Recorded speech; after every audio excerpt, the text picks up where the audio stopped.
good afternoon, good evening, good morning, wherever you are. Welcome. How's it, Alex? I invited you up. Hello, Gucci, Gary, Sean. Hello, hello. Can you guys give me a thumbs up if you hear that hold music when you first come in?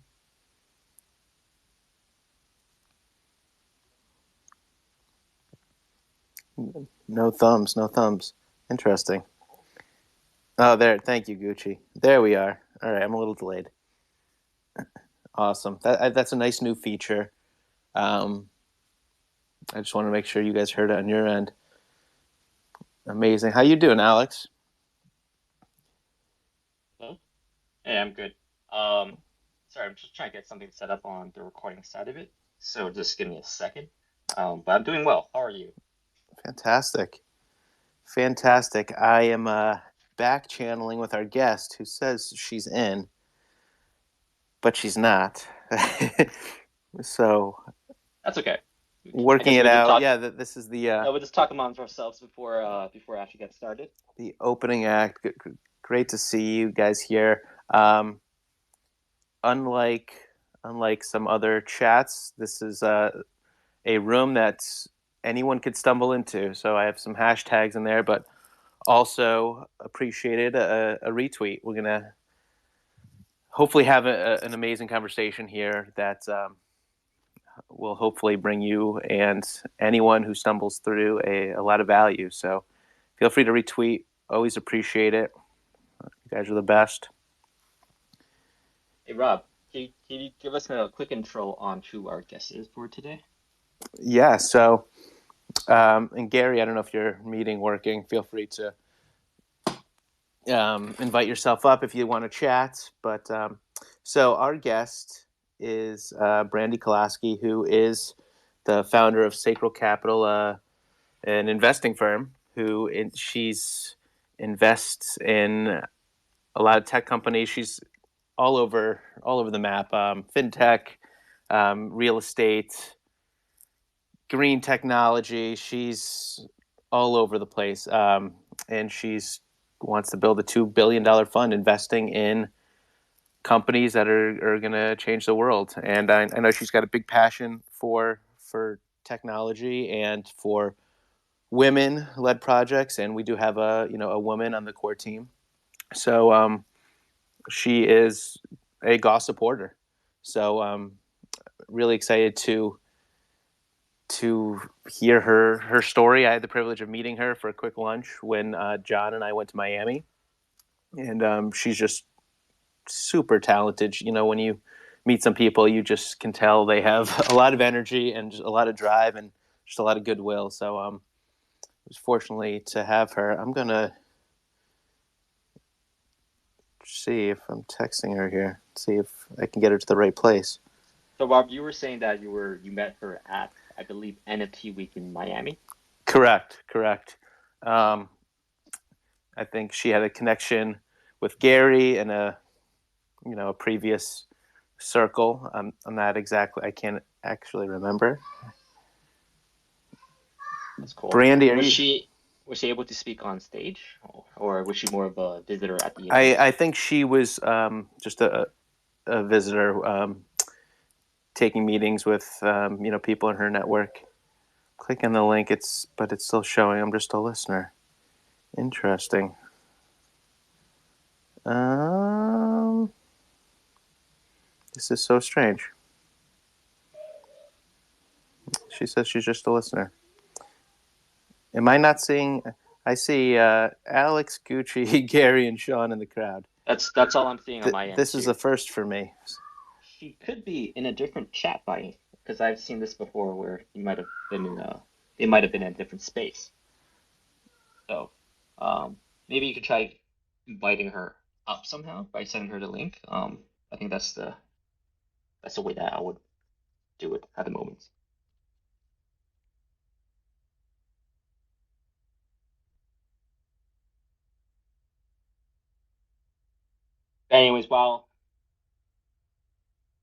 But anyways, while Rob is on that case, um, Sacred Capital, they invest in a lot of fintechs, so it seems, and they have different partners in on their portfolio. Sundow, doubling Dealbox logo, Storm Advisors. You can check out their website on sacredcapital.com. And this is going to be a really interesting space. Um, you can learn a little bit more about VC investing and having some angel investments on your side. And like always, if you guys can, share the space.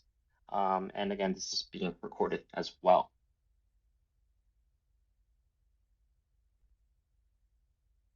Oh, and I think she is there.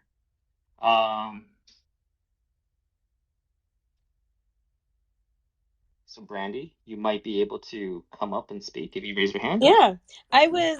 There Bran- you go. All right, we So the got you, thing Cheers. Brandy. is that I was using my desktop, and I Uh, guess the desktop Oh, version doesn't allow you. it You have does to use your not. phone. you It does you not. cannot speak, That's unfortunately. wild. We talked about this many times before that, Elon Musk, if you're listening, they should have that feature on desktop, on One your desktop. hundred percent. Because I mean, I don't know about you guys, but I'm on a very large monitor, Oh because no. I have a, as we all do, we have a lot going on, and so multiple communication streams from your Discord to WhatsApp to Telegram, you name it, we're in it. So Thank yes, thank you. I'm so happy you found us. It was so strange. I was like, all right, she's here, but I don't see her. yeah. So that's also interesting. If someone's on your desktop, they're not showing up in the Nope, audience. I So guess not. Yeah, so I'll you just learn. tap on to what you guys said. My background spans a lot of those industries, but they always, leading up to now in our world, they always had, a tech component to them because, we're all growing with tech, and that's how the communication is leading, right? And that's being able to connect and share and create communities, period, around whatever type of industry it is. But leading into, why I started Sacral Capital is, prior to that, I was managing director of a VC firm, one of the first to utilize blockchain and digital securities issuance. And prior to that, I got into the blockchain Web3 space, and mining space specifically, because I helped I actually am the one that invented the idea to bypass flare on oil fields to power crypto mining pods, and I had to crash course in that. And so that's what created my love of the space and of the people that are in it. And Gary and I met, I think about 8 years ago, in the music industries, and believe it or not, art and music, because I was raised in that industry, and we put together a little Art Basel Music Festival together that was a spin-off really quickly. And we collaborated very well, and we remained in touch and following each other. And I am proud supporter of Gauss, and my team and I are putting together a nice assessment and moving forward into the capital raising phase.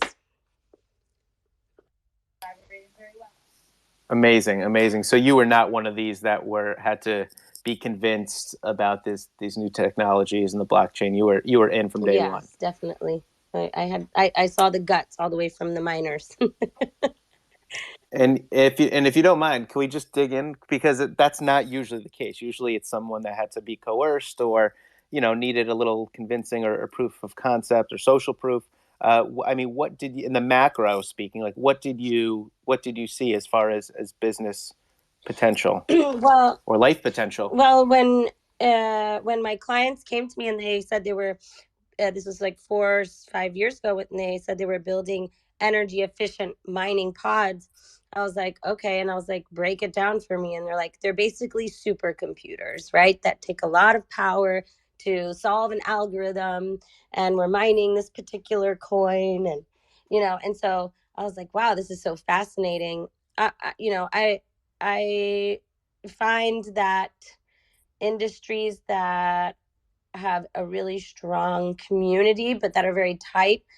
But they're in, at this time, 4 or 5 years ago, it was still building, right? The momentum, and these little boxes all around the world, of these communities. And I always see like the future, a little bit before others. And I'm one to take risks. I'm, being a professional dancer my whole life, that's where it all started from, was, taking risks and just putting yourself out there. So I just knew that if these people were doing it and my clients were like trying to set a new standard and what type of energy to utilize, that's when I was like watching every documentary that was out there, reading every piece of material, reading the Bitcoin, white paper. I was like, all right, this is something that I can see helping the future and the planet in general. My goal is to basically not become materialistically wealthy, but for my own personal good, but to reinvest in people and projects that are helping our planet. And, fintech in general, and tech in general is doing that. Of course, of course. And we'll definitely get some pinned tweets up there with Sacral Capital and all of the info on that for people that either listen to this now or in the future, the recording. But your interests and the types of companies you're involved in span all over. Now, speaking of what's best for the environment, I feel like the word or the term green tech or green company gets thrown around a lot for marketing purposes, but what is green tech in your opinion? Green tech to me, in my opinion, it's solving problems and challenges in different types of spaces, from an agricultural perspective to in air pollution perspective, to ocean perspective. I mean, there's so many angles to that. Yeah.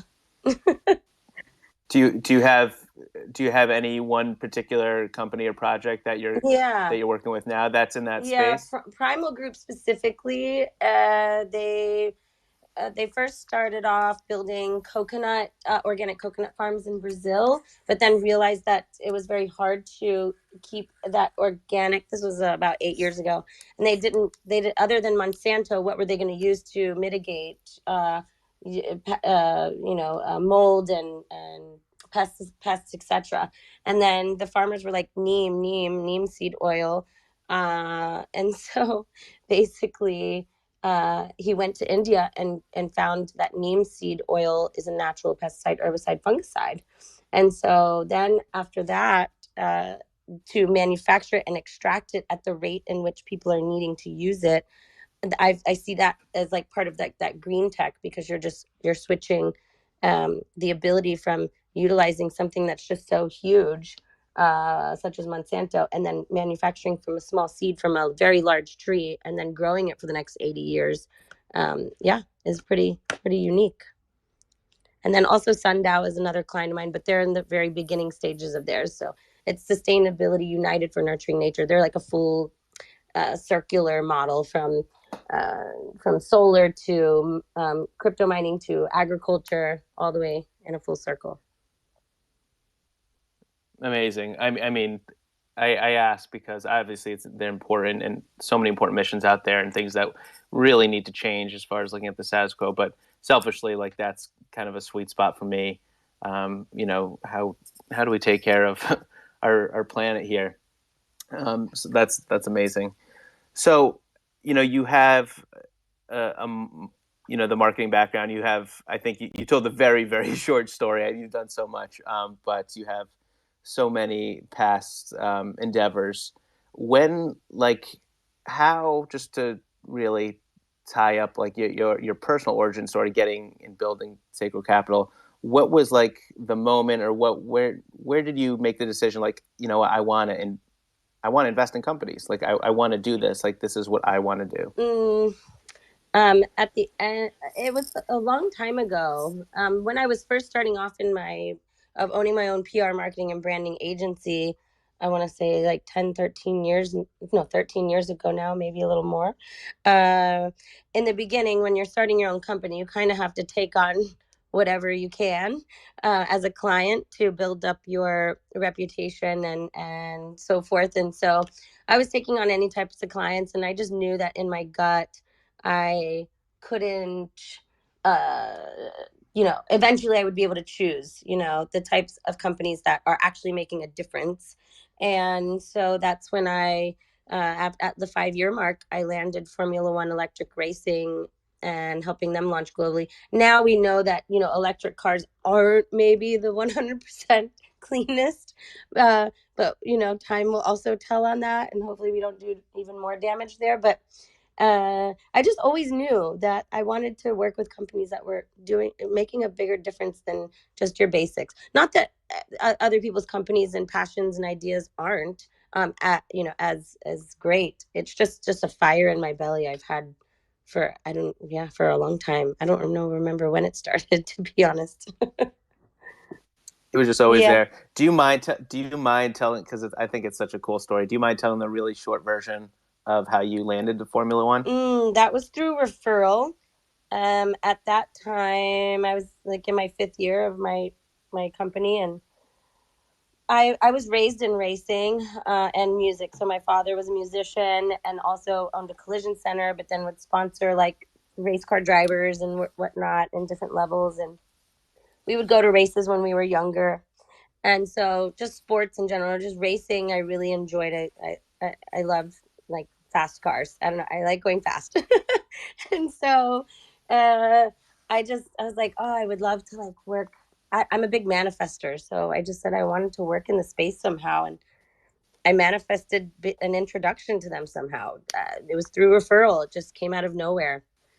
A friend in Atlanta that worked in the sports industry just sent along my way, and they needed help with brand partnerships. And so I worked alongside the CMO and CFO. And it was actually my first investor that I brought onto the table because I was producing an event during Art Basel again for Steven Tyler from Aerosmith, his daughters, not Liv, but his other 2 daughters, their photography and music career. And there was a group of gentlemen at my event at a table that I did not have on my guest list, but they were there through someone or somehow. And my sacral, this is why I call my firm now Sacral Capital, because sacral is your gut, and I lead with my gut. And so basically I just walked over them and was like, hey, how can I help you? And we started chatting, and it just happened to be the CEO of Gulf Oil of Mexico and the Formula One racetrack of Mexico developer and builder, and a big car lover.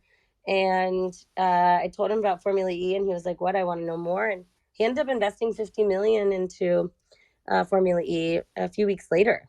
And that was my first taste of capital raising and working alongside that. And then he's actually the one that invested in the flare to mining operation that I just discussed. So yeah, amazing. all because you put yourself in that position. Yep, you have to put yourself out there. You have to. Amazing. I thought that was such a cool. You have to communicate. You have to just put yourself out there. Amazing. And for me, at least, I come from an education background. I was an elementary teacher for 10 years. I know like next to nothing about investing and private equity and this whole world. So this has been an educational process for me, but without having any context and not being involved, like there's always this kind of mystique. And, I get to hear your story and to talk to some other people in it. And it's really it's just networking and trying to give people value and being a connector and just kind of being a good person. I mean, am I wrong? It's really delivering. Yeah, it's delivering. That's exactly what it is. And you 10 seconds into meeting you, you're very intent listening. You hear about people's stories, and I feel like you're like that with everyone, and then just trying to, like you said, deliver whatever value you can bring to them. Yeah, that's definitely it. I love everyone's stories and where they come from. And that's I was put in meditation school when I was 15 by my grandmother. And I believe that when you put yourself in other people's shoes, like and look from their perspective, you step up forward with more empathy and understanding of what their needs are, both personally and in their careers or in life in general. I actually have one quick question that I want to ask. You said that kind of grew up as a dancer, so I kind of Mm-hmm. assumed that you were kind of put in school for that that area of the arts. Now, how did you go from being a dancer and to where you are today, or from there to owning your PR firm and to like where you are today? Well, in high school, there was an academy within my high school, kind of like an IB program for entrepreneurial and financial studies. So my father was an entrepreneur, so it just kind of I was in regular school, dance school, and this IB program, and so I was taking all my business finance courses in high school and college from college courses in high school, and so I was already a year ahead when I came out. And I on during the summers I would take marine biology courses because I was fascinated with that. I wanted to be so many things that I couldn't pick one, so I stuck with business major and marketing minor. So yeah, that's how it kind of folded there. So pretty much you're very gifted in whatever you're doing. I I just dive in. Yeah, I just dive in. I just have a passion for just wanting to learn, and I read a lot. Yeah. That that's definitely evident. I mean, every like even with the green tech thing, every new company is a new uh, rabbit hole of or a niche that you need to be well versed in, especially if you're going to be investing in the people and you know time and resources, whether no matter what it is in that. So Hmm. amazing line of work if you have a thirst for learning, which you obviously do. Uh, I'm reading. I was just kind of looking at your site. And the word trust comes up. And now we're in this interesting time I'm so glad you brought it up. in Web3, where we here at Gauss and our little community here, and little pockets all over Web3, whether it be NFT projects or blockchains or startups, we understand what these technologies are doing for the world and will continue to do. But for the outsiders looking in, they see the headlines, the FTXs and the scams, and this person lost this, this many hundred thousands of dollars, from losing their monkey. What's just from your purview? Is that something you see in the investor world from people that don't really have any faith in what we're doing here in Web3? Mm, mm. So I was hoping you would bring this up. So with my fund that I'm launching, I was going to launch at the end of January, but I started noticing that I needed to come out setting a new standard in this department. And it just started happening slowly but quickly at the same time. So, my technical partner to my fund is Denali Luma, who left the CTO world to start doubling. She was CTO or lead engineer, first 20 employee to like Uber, Salesforce, Okta, Netflix, 23andMe, like, you name it. And she saw a need to create a software to assess tech teams and that are either starting up or kind of already in the middle end of like getting out to their next roll out of their dev and so forth. And she came to me via LinkedIn. I get a lot of LinkedIn connections. A lot of people that I even do business with, I've never even met to this day. We've met on LinkedIn, but she goes, hey, I have a software I'd like to work with you on in your fund. And basically I'm creating a tech stack that assesses the companies that I will allocate to so that it provides transparency and trust to the LPs on why we're choosing that company and knowing that it has a low risk factor and why we're going to invest in them with the fund.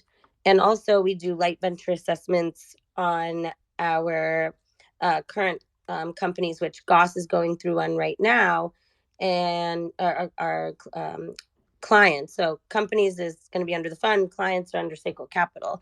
And so that her software basically measures and the metrics that are coming out of the tech team, making sure they're hitting their milestones and dev rollouts.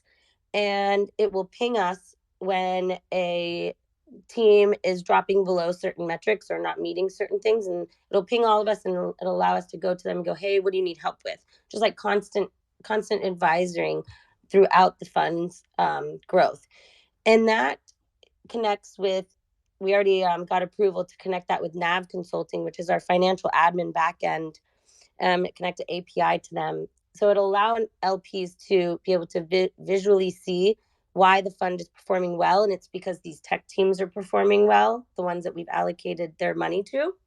And then randomly, a couple of weeks ago, someone else on LinkedIn reached out to me, Corey Engel of Capital.io, and he was CTO, built like 122 companies, then built a private equity firm, then moved out to Arkansas. And if you know, a lot of the biggest family offices, because of Walmart, is out there.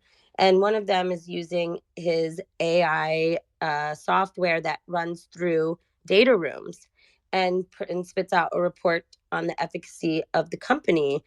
And we're connecting that API now, an API to connect all three. So we're basically creating the like new standard, which I'm calling like the sacral stamp, to which and why we're allocating to these companies and providing that trust for investors and LPs. That's fascinating. Wow, the sacral stamp. It makes total sense. What step in the process, for lack of a better term, would you put someone through that? Like, if step one is like, hey, Brandi, this is me connecting with you on LinkedIn. Like, I have this really cool company. What process do you follow from there if there's interest, and what number is what you just explained? I'm not sure I'm following your question. So walk me through the process. Walk me through the hypothetical process of if I'm a founder and I have a company and I'm looking to work with you for a round of funding. What happens? What are the steps? I mean, if you're a friend of a friend, it's obviously faster. Naturally. But basically, I look quickly at, I get a lot of pitches on LinkedIn in my DMs from companies that are, startups that are raising. I'll scan it really quickly. There are a few paragraphs. Sometimes they're too lengthy. I prefer them to be much like direct. And they have to hit certain points of like, if they've really done their due diligence on me and on Sacral Capital, then they'll know to hit certain points like we're women-led, we're fintech, or we're blockchain, or we're solving this issue in this space, etc. And just really hitting on points right away. We've raised this much, or we're at this level, or we're needing this. Like, save all the fluff for later, right? When you're reaching out to VCs or funds, you want to just like make it really bullet point, because we're inundated already, but we're excited to hear and to listen to what's out there, because there's a lot of great people making great things out there. So yeah, that's the first process from them, at least, reaching out to me.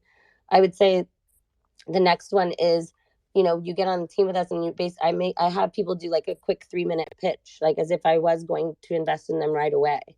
And then we ask for their data room, as many documents as possible.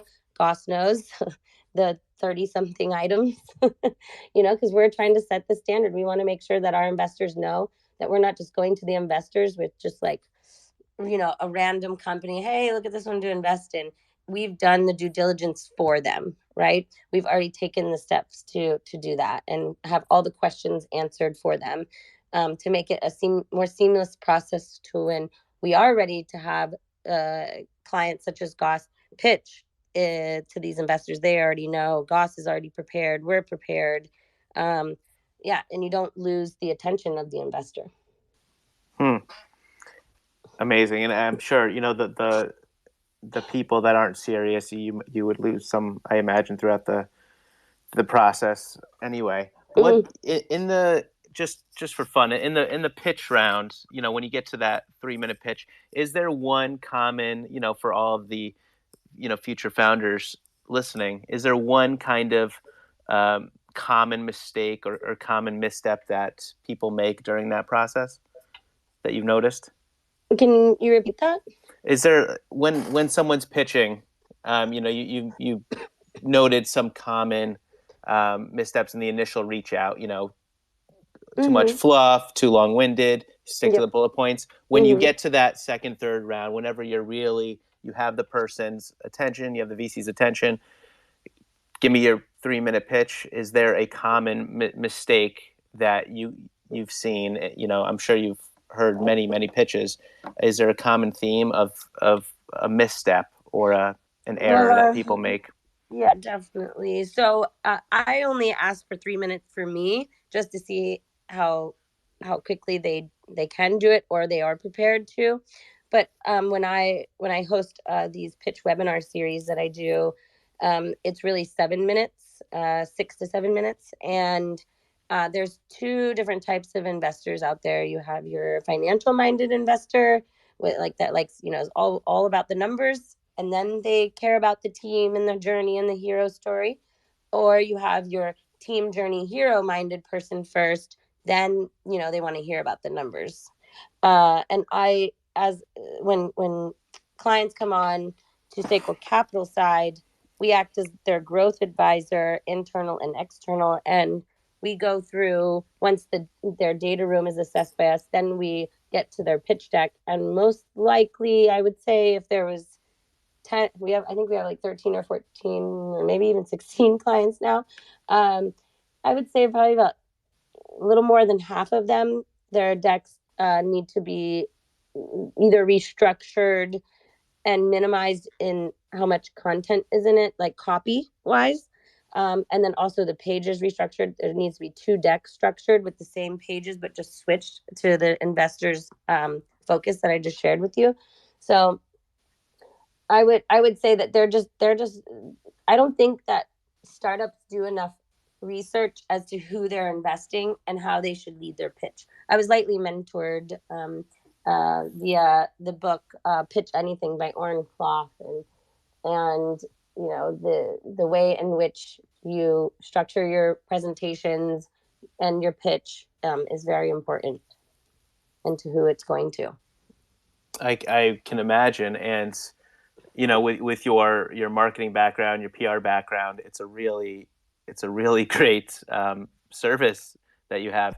Now, is this common for most firms to go through this and to really make everything tip top as far as decks and just helping the close, or is this really just because of your experience? And I like I said, I only worked for one other firm before starting my own. And when I went into that company, it was called Dealbox, that VC firm. they were really great about their branding and making sure that their clients that they represented when I came in were really clean in their branding and copy.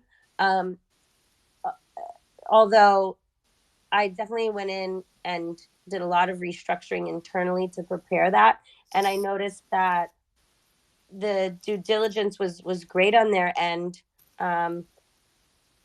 Although the level in which I'm doing it is a combination of having having the background of PR, marketing, and branding. But I can't say that we're not doing anything different than another firm, because I have not been on the insides. But I know what we're doing. Understood. Awesome. So Yeah. I just want to quickly reset the room for I know a lot of new faces came in. We are here. I'm Rob behind the Gauss avatar tonight. Live AMA with Brandi Kolosky from Sacral Capital, talking investing, tech, Web3, you name it, pitching, the whole deal. Thank you for being here. If you don't know Gauss, we are a layer 1 blockchain, a curated blockchain, really providing a safe ecosystem for you and your audience and your whole ecosystem. So Brandi, thank you so much for coming in. I do want to invite anyone that has a question to come on up or to post it in the thread. Please retweet this so as many people as possible can get value from this conversation. Brandi, when you were talking, I couldn't help but think of your process and the rigor throughout that and your due diligence into people that are looking to come into your world and collaborate with you. I couldn't help but think of the similarities to Gauss and this curation system that is not the normal, is not the status quo in this kind of Web3 world of decentralization and kind of the wild west. But I think it just makes total sense to know who's coming into your house and doing business. I'm curious, when Gary approached you, and we don't need to get into the, I don't want to pry on the intricacies of it all, but when he came to you with Gauss, what stood out as interesting bullet points for you? He reached out to me on LinkedIn because he saw my movements happening there, as was the first step, and so we already had a relationship, so that was easy on his part. And I just wanted to get catch up with him on life, period, right? But the fact that we both come from that marketing world, and he's providing a solution to creators. That's really what struck it, right? And that it fell into the Web3 space, blockchain space, and so forth, is really what hit it on the head. Do you see this becoming more common? This centralized blockchains where people do need to say that this is who I am, this is what I'm doing, and kind of show their books and their data and kind of KYC the whole deal, or do you think it's going to be more of what we've seen with more decentralized ecosystems, or both? Yeah, I was going to say both. Because it just depends on the market and what messaging you're trying to get across and what kind of community you're trying to build and what age, what demographics, right? And you're in an interesting spot because you kind of see what people are building, and you're what people are looking to invest in. Are there any Web3 niches that you see becoming kind of trendy for this year and beyond? Any Web3 niches? Let's see. The sports world is definitely still gaining super momentum. I'm involved with we're actually closing this week a $5 million investor to a sports complex facility that it's going to be the first of its kind in the world, from every age all the way to a pro athlete in every type of sport. A large 1,700 acre project outside of Phoenix, Arizona. There is a combination of a wing inside of this complex for gamers, and then there's sports medicine, and there's biometrics and adding blockchain to that, and just sharing the data at which athletes perform, tokenizing the whole process. It's just, the sports industry is going to be pretty awesome.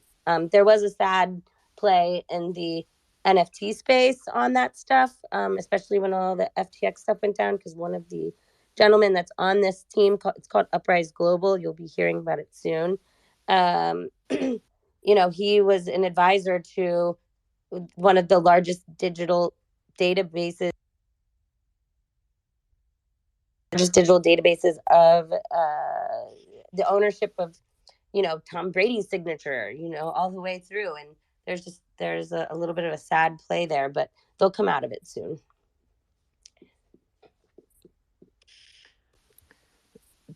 Did I lose you guys? Sorry, you cut out for a second. What else is weird? When you're on your phone, and in my world, your phone is ringing constantly. And Oh so yes.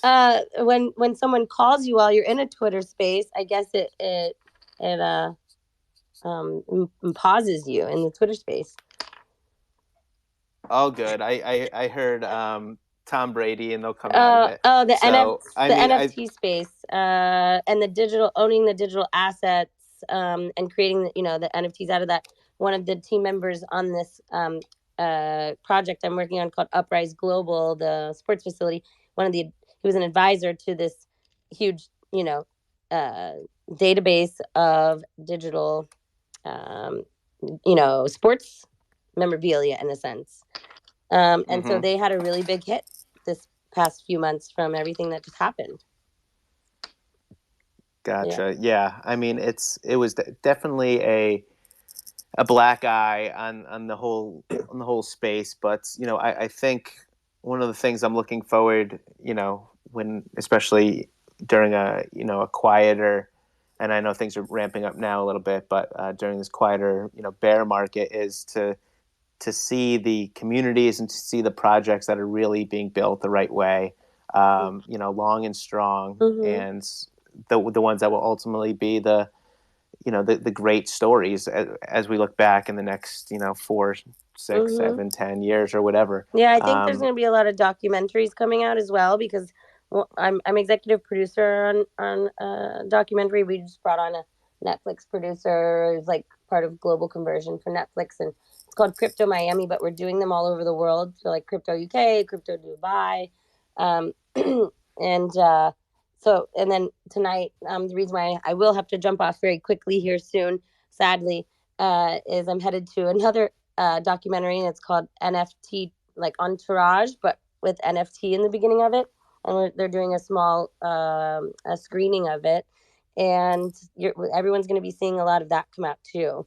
So just getting some inside information. Crypto Miami, we interviewed a lot of the leaders in the space here in Miami on during this whole winter that we just had, but then on top of the winter, the whole we even filmed the bringing down of the FTX sign off of the arena.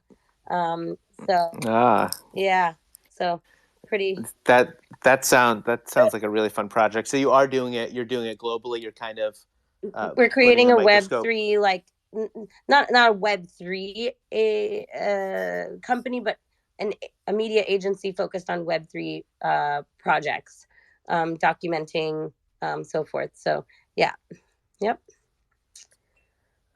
That's fascinating, and I know you're a big proponent of highlighting all of the amazing work that women in Web3 do, and I know that's a passion for you. Is what could we, like, the little bit of alpha you just shared about the Miami doc? Who should we be looking out for? Who are you working with? What are you working on? Where could you direct our attention to be exposed to some amazing women doing great things? I mean, and don't get me wrong. I'm not like some ultra feminist or anything. I believe that you know both sides need each other just as much. It's just that right now there does need to be a balance in the industry in general, and I think it's more or less like just making giving women the awareness and showcasing to them that it's okay to come in, even though men are leaders. You guys lead a lot of things, and then once we see that you guys can do it, we can do it too. So it's like, okay, ladies, it's also time. You don't need to be, if you want to switch careers, like it's okay. And then just the stats coming out about women-led companies, not necessarily women-founded, just as with having women leaders on your teams. um, Again, we are designed with having a little different style of emotional programming in our body and intuition, and ability to create a different type of element of culture within companies and communities. So and creating those communities. So it just shows in your end numbers from a financial perspective and metrics perspective. um, so yeah, I would say I don't want to share which companies I'm looking at with my fund to allocate to, because it's kind of secretive, because Right. I've identified 150 women-led or women-founded Web3 crypto blockchain fintech companies here in the United States that are from seed to Series A. My team and I shouldn't say just me, because that would be a lot of work. A shout out to Brian and Isabella, my analysts and growth team. So with that being said, there's a lot of great companies that are doing some good stuff. There's some, real estate tech with tokenization to, health blockchain stuff. So, yep. Amazing. Yeah, and of course, shout out to Brian. I don't think I've met Isabella, but Brian's a real one. I recognize how busy you are, and I've seen you in action. So just one last call for the audience, if they want to throw Brandi a question or a comment. Obviously, you can find her on LinkedIn, Sacral Capital, at Sacral Capital on Twitter, sacralcapital.com. I really can't thank you enough, Brandi. Really pleasure to have you on here for a few minutes, just share your wisdom and to just inject value, which is what you do. And on behalf of Gauss, we're so excited to have you as a supporter, and can't wait to continue to build this, because I know, if you talk to Gary for a few minutes, you just kind of see the vision. And I'm a buyer and big believer in Gary, and not only what he says, but the conviction he has and the authenticity and transparency he has. So I was just about to say, at our last meeting that we had, every question we had, there was a thorough answer as to what Gauss's movements are that are happening behind the scenes, and I have full faith, and I'm excited to continue the journey with you guys. Amazing. Wish you nothing but the best. Hopefully this is the first of many chats. And thank you so much for having me on. We'll be watching you, of course, anytime. Yep. All right. Thanks, Brandi.